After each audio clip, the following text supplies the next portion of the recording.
Hello, DMV sports fans and sports fans around these United States. Welcome to Mike Mason's Showcase Network, and you are on this here DMV Sports Fan Channel. All right, hey, look at here. We now know who's gonna be going head up, mano, one on one, big brother against little brother, whatever you want to say. January 10th. That's right. Prime time. We got Alabama against Georgia Bulldogs. And it's going to be a slobber knocker because Georgia got some revenge to get. So Bama better come with the lunch bag because somebody wants some payback. Now, let's talk about how all those games went between Cincinnati and Alabama and Georgia against Michigan. I'm going to open the panel up. Who wants to go first? Tell me what they thought about the competition in both of them games. Who want to start? First of all, it's some things that we now know. Go ahead. As we said all along, me and Ken, Cincinnati was a fraud. Cincinnati shouldn't have been in the top four. Okay. That's number one. Okay. And the second thing we found out is that Michigan shouldn't have been in there. Nope. They missed it. The committee missed it. Who should have been in there? Huh? Who should have been in it? You should have had Ohio State should have been in the top four, in my opinion. Mm-hmm. And Notre Dame. Even though Notre Dame ended up losing that game, they should have been in that top four for that playoff run. But it should not have been, definitely should not have been Cincinnati shouldn't have been in the top 10. No. Right. Cincinnati should have been playing Wake Forest. Okay, so in that bowl game. Here what I'm gonna tell y'all. You know, the only reason why y'all sitting back gloating is because y'all didn't have to dress in Cincinnati gear, and the other one didn't have to go in butterball butt naked. I'm gonna tell you now. That game was 10-3 for 2.5 quarters. It was 10-3. That Michigan and Georgia game was over when it started. And I guarantee you Cincinnati could have beat Michigan if they went head up. I guarantee it. I tell you what. No. If they had on one side Michigan versus Cincinnati and Alabama versus Georgia, Cincinnati coming out on that right side, I guarantee it. No. Hey, I don't agree with that one. You can say what you want, but Michigan looked like some lame ducks up in there, and Cincinnati did look like a fighter. Alabama was confused for a few quarters. They was confused, and you can't tell me no different. I tell you what, I was not disappointed in the effort that Cincinnati put up. Like I told y'all, I wasn't going for them, and I wasn't going against them. I just had to see, and what I saw, they was competitive for 2.5. Oh, Mike, come on, Mike. Cincinnati average score this year was 45, 50 points a game, man. They was a fraud, man. Do me a favor, fan. Them teams, man. Do me a favor, fan. Look, Cincinnati was a fraud. They still is a fraud. Do me a favor, fan. Drop your comments, fan. Do you think Cincinnati was the lesser fraud and Michigan was the greater fraud? I'm telling you right now. Cincinnati put 30 seniors on the field. 30. No, hold on. 30 seniors. Hold up. I don't want any collegiate team. No, look, that's why they were beating up on the young boys. There's grown men out there. They seniors, man. They got a right to play. But they got a right to play. You gotta understand, Mike. Michigan came out a conference where they had to play Ohio State, Michigan State, Wisconsin. Here's what I want y'all to do. And you think that Cincinnati could beat that? Here's what I want y'all to do. Go back to Alabama's roster. Yeah. And you go back and look at many of those boys' birth dates. They're half the team of Alabama are reclassed. Half of them went to college preparatory school. Some of them went to JUCO college. Some of them been around for years. They reclassed.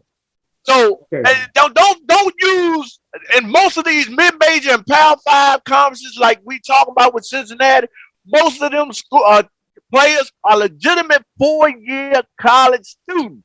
Alabama on their team, you got 6-year transfers. You got reclassed freshmen coming in. Freshmen coming in 21, 22. Man, look, I'm not using that as That's an not true, excuse. Mike. Here's what I'm saying. Here's what I'm saying. With little brother, they don't have the blue chippers that Bama go get. They don't have those blue chippers. They have those kids who are scrappers. You know, the ones that are looking for a way. As a matter of fact, some of them right there in Alabama's backyard didn't get selected. You know, so they got something to prove. Well, Mike, I'll tell you this, and we can move on. Cincinnati still scrapping. Okay. Say what you want. Like I said, I didn't go for them. I ain't go against them. I just had to see. And what I saw is they gave Alabama some fits for about 2.5 quarters. That's what I saw. All right, 10-3. There's no more victories in the bowl game. No more victories. Hey, well, it's just losses. Wins and losses. Here's what it is. Yeah, well, Kenny, you got what you was looking for, Georgia and Alabama. So that's who's lining up in Lucas Oil Stadium. Yeah. So let's talk about that. That's gonna be a good one, man. Who you think gonna come out on top in that game? But you see, that's the one that got me. Look, I'm a head scratcher on that one. Because I'm gonna tell you right now, the beatdown that Alabama gave Georgia, they've got to come back. They've got to come back stronger than what they were. So I can only imagine what those coaches are doing with those players in that film room, because that was a shellacking. Yeah. It wasn't a good look. It really, that game surprised me the way it turned out. Yeah, it wasn't a good look. It wasn't a good look at all. I don't think it's going to be a repeat. I will say that. I don't think it's going to be a repeat of that score. Georgia going to have to do some adjustments, because what I think the matchup, sometimes it's not about the scheme or how well you execute. It's simply about the matchup between you and the player that's in front of you. But I'm going to tell you this. Every now and then you can run up against a team that just have that matchup that you just can't handle. I'm going to tell you this. You understand what I'm saying? Yeah, I hear what you're saying, but I'm going to tell you this. I'm going to tell you this right now. If Dalvin Cook's brother, you know Dalvin Cook from Minnesota? Yeah.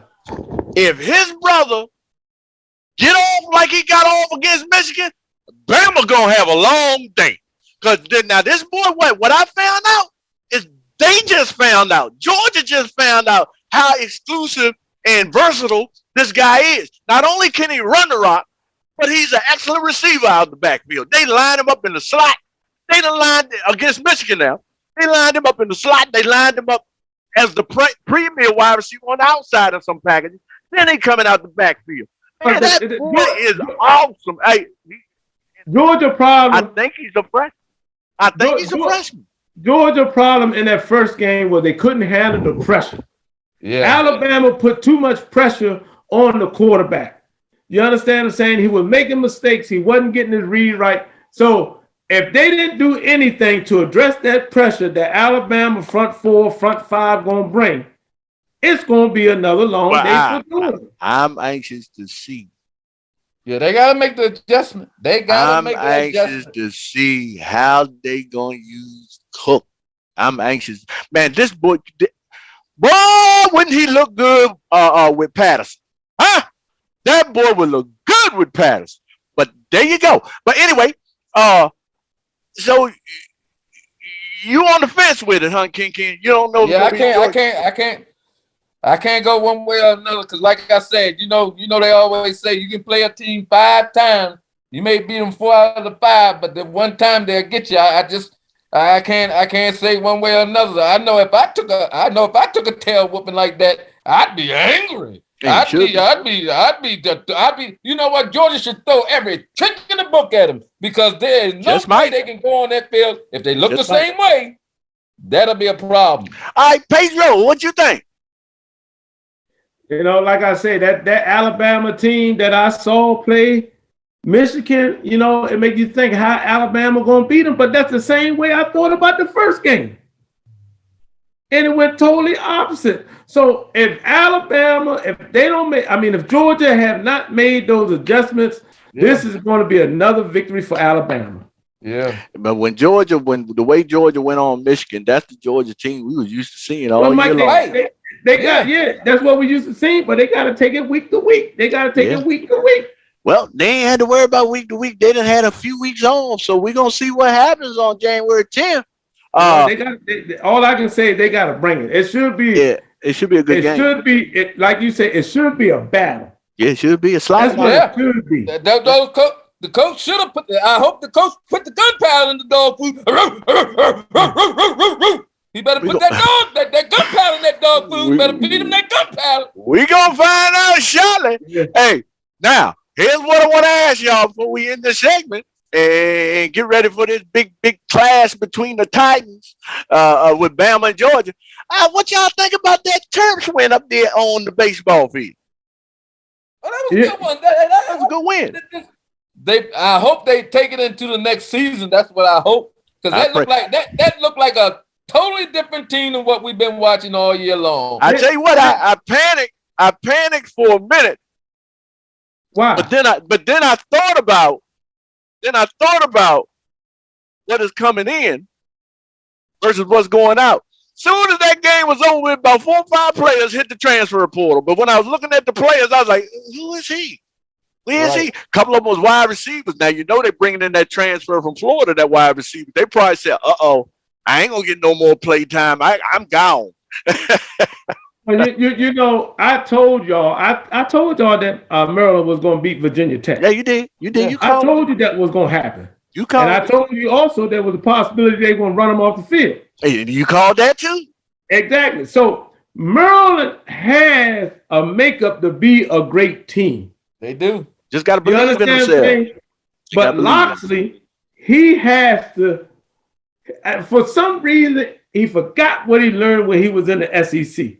Yeah. He got to build that team from the inside out. Mm-hmm.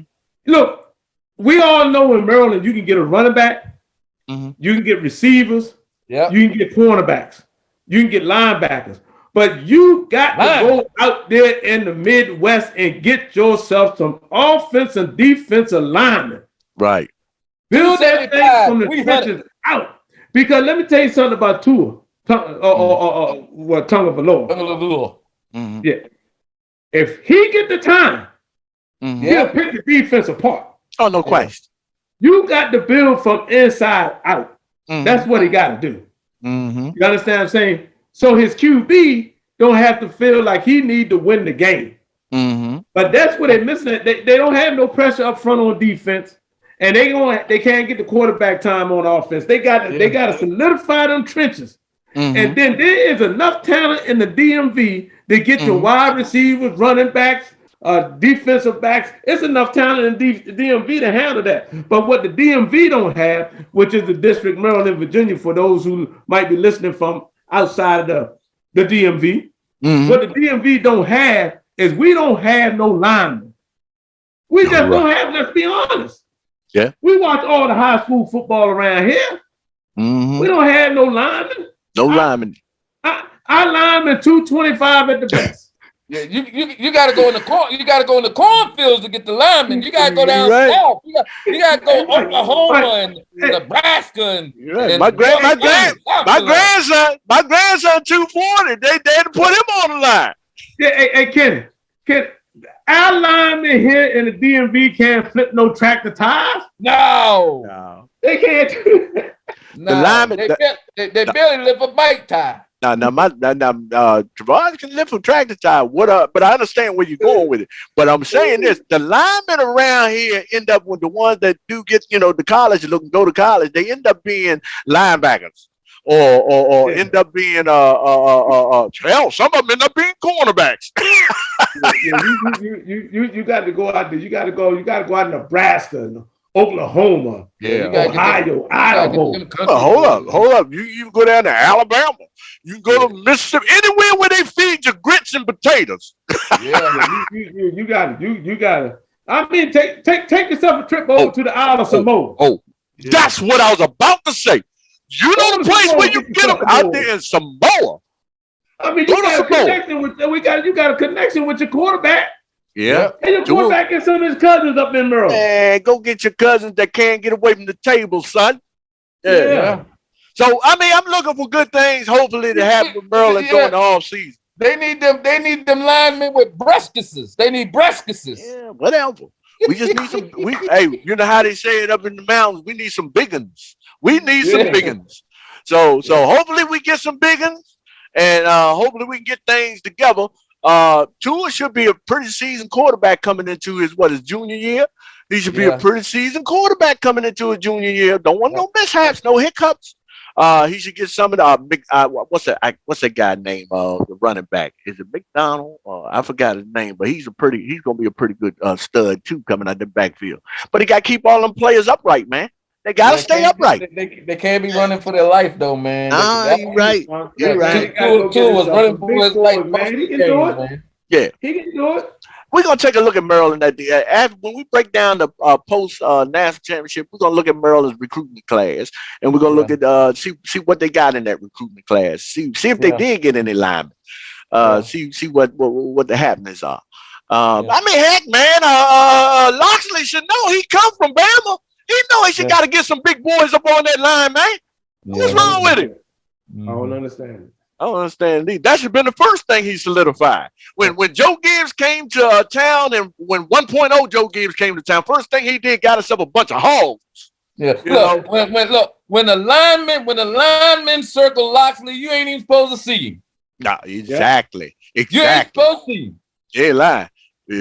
So hey, we'll see what happens. We'll break it down. We'll see what they got coming in for 2022-23 season. We'll see. All right. Until then, we'll be, when we come back, y'all, we want y'all to subscribe. Hit that like button. Like. And ring that notification bell. Ding, all right? ding, ding. And we're going to break down the post game for the national championship. And we're going to look at Maryland's incoming recruiting class to see if we got something to really look for. We're not only going to look at what they recruited, we're going to look at what transferred in as well and what transferred out. Just a little bit. Ain't worried about who going out. You know the old saying is, I don't want to talk about who don't want to be here. So we may not even do that part of it. But at any rate, what I want y'all to do until we talk again from the DMV Sports Fan Channel is stay safe. Stay prayed up. And for all love, peace. Peace.